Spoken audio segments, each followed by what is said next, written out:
What is up YouTube? Welcome back to the channel of Absolute Rebuild.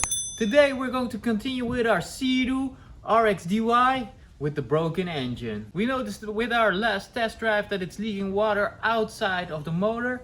We need to double check if it's also not leaking inside the motor. The first thing that we're going to do is remove the head.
Okay guys, and as you can see, the engine was not only leaking to the outside, but the engine was also leaking inside the cylinders. Stock engine. Luckily the engine is loose, so let's remove all this water and give her a nice coat of oil.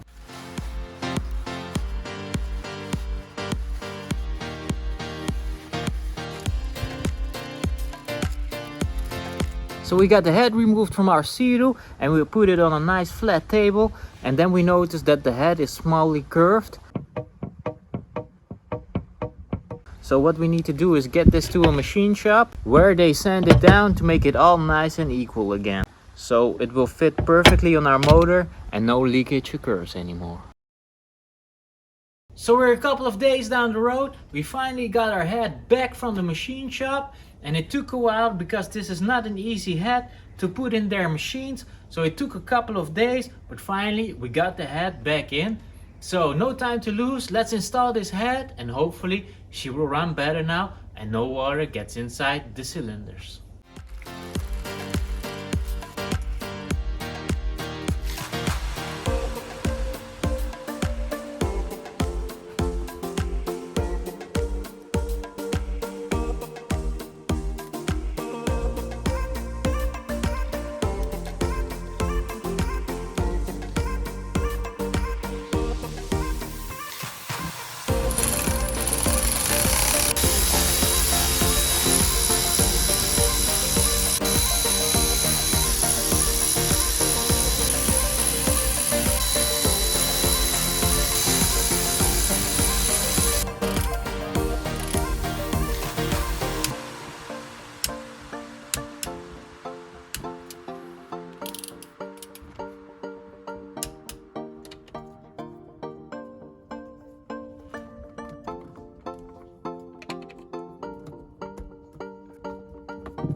Okay, so we got everything installed. Now it's time to let her run, let her warm up and throw her on the hose and check if she will leak again.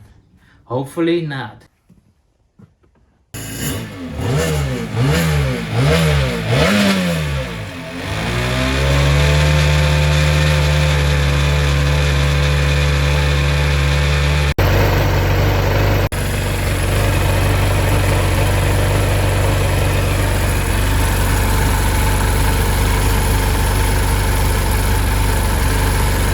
So we got her running on the hose and she's still leaking. So we need to take some desperate measures to check what we're going to do now.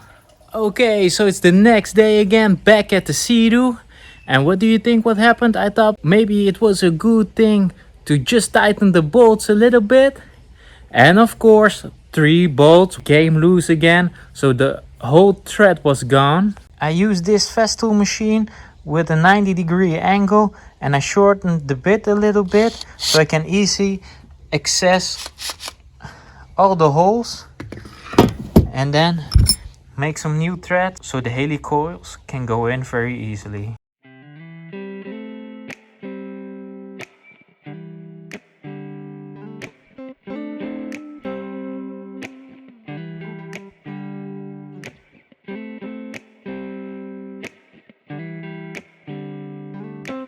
Okay, so the next thing that we're going to do is get a helicoil, put some Loctite on her, and screw them in the holes.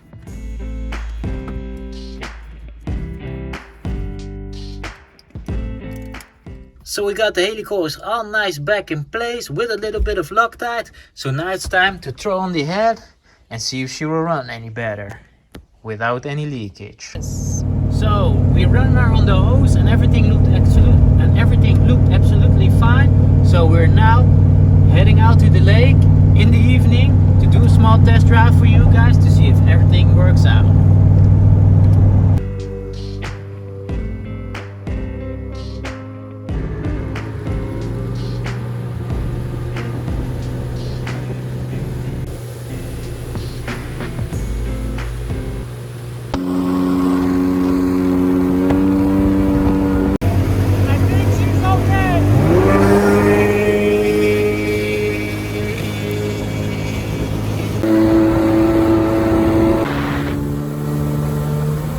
Okay guys, so we test drive this Seadoo for almost 1.5 hours and we have no leaks whatsoever. The power is 100%, so I'm happy. So this will be the end of our Seadoo on YouTube. If you like our videos, make sure to like, subscribe and comment down below. Also make sure that your post notifications are on as well. Thanks for watching and hopefully see you guys in our next video.